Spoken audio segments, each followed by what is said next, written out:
नमस्कार, स्वागत है आपका द न्यूज़ टुडे में और मैं हूं आपके साथ गोविंद पाटीदार।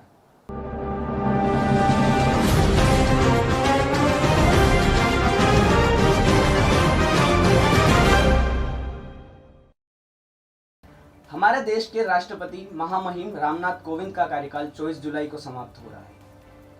तो अब कार्यकाल समाप्त हो रहा है तो अब देश के नए राष्ट्रपति के लिए चुनाव भी होने हैं, जिसके लिए 18 जुलाई को वोटिंग और 21 जुलाई को मतगणना होगी। लेकिन क्या आपको पता है देश के राष्ट्रपति जो कि भारत का प्रथम नागरिक है उसका चुनाव या चयन कैसे होता है? नहीं पता होगा। चलिए मैं बताता हूँ। सबसे पहली बात तो ये कि राष्ट्रपति का चुनाव अप्रत्यक्ष निर्वाचन से होता है, यानी कि इनडायरेक्ट। डायरेक्ट की बात करें तो जैसे प्रधानमंत्री या मुख्यमंत्रियों का चुनाव होता है। ओवरऑल डायरेक्ट यानी कि जिसे जनता सीधे चुने। देश की जनता राष्ट्रपति का चुनाव सीधे या खुद नहीं करती, बल्कि उसके वोट से चुने हुए प्रतिनिधि करते हैं और इसे ही अप्रत्यक्ष निर्वाचन कहते हैं। जैसा कि मैंने अभी बताया कि राष्ट्रपति का चुनाव जनता द्वारा वोट के आधार पर उनके चुने हुए प्रतिनिधि करते हैं, तो इसका साफ मतलब है कि इस प्रक्रिया में वोटिंग का अधिकार चुने हुए विधायक और सांसदों के पास होता है। राष्ट्रपति चुनाव में संसद में नामित सदस्य और विधानसभा परिषद के सदस्य वोट नहीं डाल सकते, क्योंकि ये जनता के द्वारा सीधे नहीं चुने जाते हैं। अब समझिए राष्ट्रपति का चुनाव आखिर होता कैसे है। सबसे पहले तो भारत के राष्ट्रपति पद की दौड़ में हिस्सा लेने वाले प्रत्येक उम्मीदवार को अपना नामांकन दाखिल करना होता है।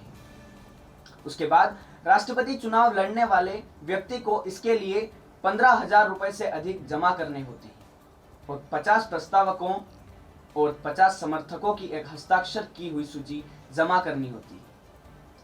प्रस्तावक और समर्थक राष्ट्रपति चुनाव 2022 में मतदान करने के योग्य निर्वाचकों में से कोई भी हो सकता है, यानी कि कुल 100 निर्वाचकों की सहमति होनी चाहिए। यहाँ आपको ये जान लेना जरूरी है कि राष्ट्रपति चुनाव में वोट देने योग्य व्यक्ति केवल एक ही उम्मीदवार के नाम का प्रस्ताव का समर्थन कर सकता है। इसके अलावा राष्ट्रपति चुनाव में सभी निर्वाचित विधायक अपने अपने राज्य और केंद्र शासित प्रदेश में, तो वहीं सभी निर्वाचित सांसद राज्यसभा और लोकसभा में वोट करते हैं। वोट डालने के लिए निर्वाचित सांसदों और निर्वाचित विधायकों को मतपत्र दिए जाते हैं। सांसदों को हरे रंग और विधायकों को गुलाबी रंग का मतपत्र दिया जाता है। उन्हें विशेष पेन भी दिए जाते हैं जिसका उपयोग वे अपने वोट को रिकॉर्ड करने के लिए कर सकते हैं। साथ ही प्रत्येक मतपत्र में उन सभी उम्मीदवारों के नाम होते हैं जो राष्ट्रपति चुनाव लड़ रहे हैं। निर्वाचक प्रत्येक उम्मीदवार के लिए अपनी वरीयता को इंगित करता है। जिस उम्मीदवार को वे राष्ट्रपति के रूप में सबसे अधिक पसंद करते हैं उनके लिए नंबर 1 चुनते हैं, जबकि उस उम्मीदवार के लिए 2 जो कि उनकी दूसरी वरीयता है। इसी तरह अन्य वरीयता का चुनाव भी निर्वाचक करता है। यहाँ अगर 5 उम्मीदवार खड़े हैं तो जरूरी नहीं कि निर्वाचक उन्हें क्रम में जमाए, यानी कि पहले पे दूसरे पे। वह चाहे तो उन 2 को भी अपनी पहली पसंद और दूसरी पसंद बना सकते हैं। फिर वोटिंग के बाद विधायकों को मतपत्र को राज्यवार इकट्ठा कर प्रत्येक उम्मीदवार की ट्रे में डाल दिया जाता है। उदाहरण के तौर पर पिछले राष्ट्रपति चुनाव की बात करें तो यदि उत्तर प्रदेश के किसी विधायक ने रामनाथ कोविंद को अपनी पहली वरीयता के रूप में चिन्हित किया था तो विधायक का मतपत्र कोविंद की ट्रे में होगा। फिर इसी प्रकार संसद सदस्यों के मतपत्रों का वितरण किया जाता है। उदाहरण के लिए जिन सांसद ने पिछले चुनाव में मीरा कुमार को अपनी पहली वरीयता के रूप में चिन्हित किया होगा उन सांसदों के सभी मतपत्र कुमार की ट्रे में गए होंगे। यह तो थी एक प्रोसेस जो कि निर्वाचन के लिए जरूरी होती है। अब समझिए कि आखिर वोटों की गिनती कैसे होती है। दरअसल वोट डालने वाले सांसदों और विधायकों के वोट का वेटेज अलग अलग होता है। 2 राज्यों के विधायकों के वोटों का वेटेज भी अलग अलग होता है। विधायकों की बात करें तो विधायक के मामले में जिस राज्य का विधायक हो उसकी आबादी देखी जाती है और उस प्रदेश के विधानसभा सदस्यों की संख्या देखी जाती है। वेटेज निकालने के लिए प्रदेश की जनसंख्या को चुने हुए विधायक की संख्या से बांटा जाता है। उसे फिर 1000 से भाग दिया जाता है। फिर जो आंकड़ा आता है वही उस राज्य के वोट का वेटेज होता है। यहाँ जनसंख्या 1971 की जनगणना के आधार पर काउंट की जाती है। उदाहरण के लिए उत्तर प्रदेश में 402 विधानसभा सीटें हैं। यहाँ की जनगणना साल 1971 की जनगणना के मुताबिक 8,38,49,50,000 के लगभग है। इस हिसाब से यहाँ एक विधायक के मतपत्र का मूल्य 208 है। वहीं किसी भी सांसद चाहे वह लोकसभा का हो या राज्यसभा का हो उसके मतपत्र का मूल्य 708 यानी कि फिक्स होता है। इसके अलावा बात करते हैं कि कैसे तय होगा कि राष्ट्रपति पद का विजेता कौन है। आइए समझते हैं। यहाँ राष्ट्रपति चुनाव का विजेता वह व्यक्ति नहीं होता जिसे सबसे अधिक मत प्राप्त होते हैं, बल्कि वह व्यक्ति होता है जिसे एक निश्चित कोटे से अधिक मत प्राप्त होते हैं। प्रत्येक उम्मीदवार के लिए डाले गए वोटों को जोड़कर उसके संपूर्ण योग को 2 से विभाजित करके फिर भागफल में फिर 1 जोड़ा जाता है और इस हिसाब से पूरा कोटा तय किया जाता है।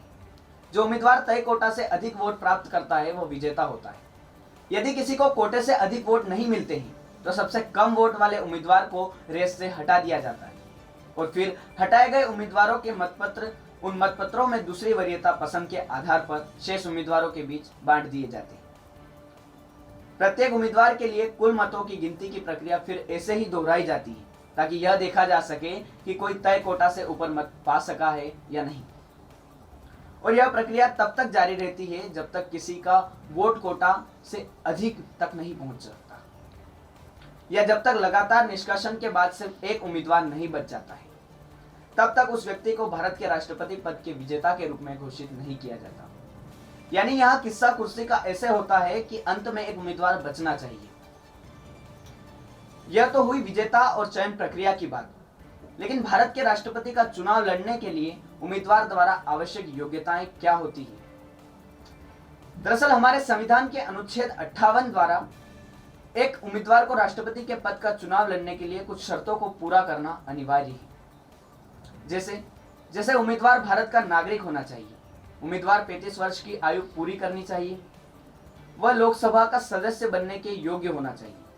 हालांकि उम्मीदवार किसी भी राज्य के राष्ट्रपति या उपराष्ट्रपति या फिर राज्यपाल या संघ के किसी राज्य के मंत्रियों का पद धारण कर सकता है और चुनाव लड़ने के लिए पात्र होगा।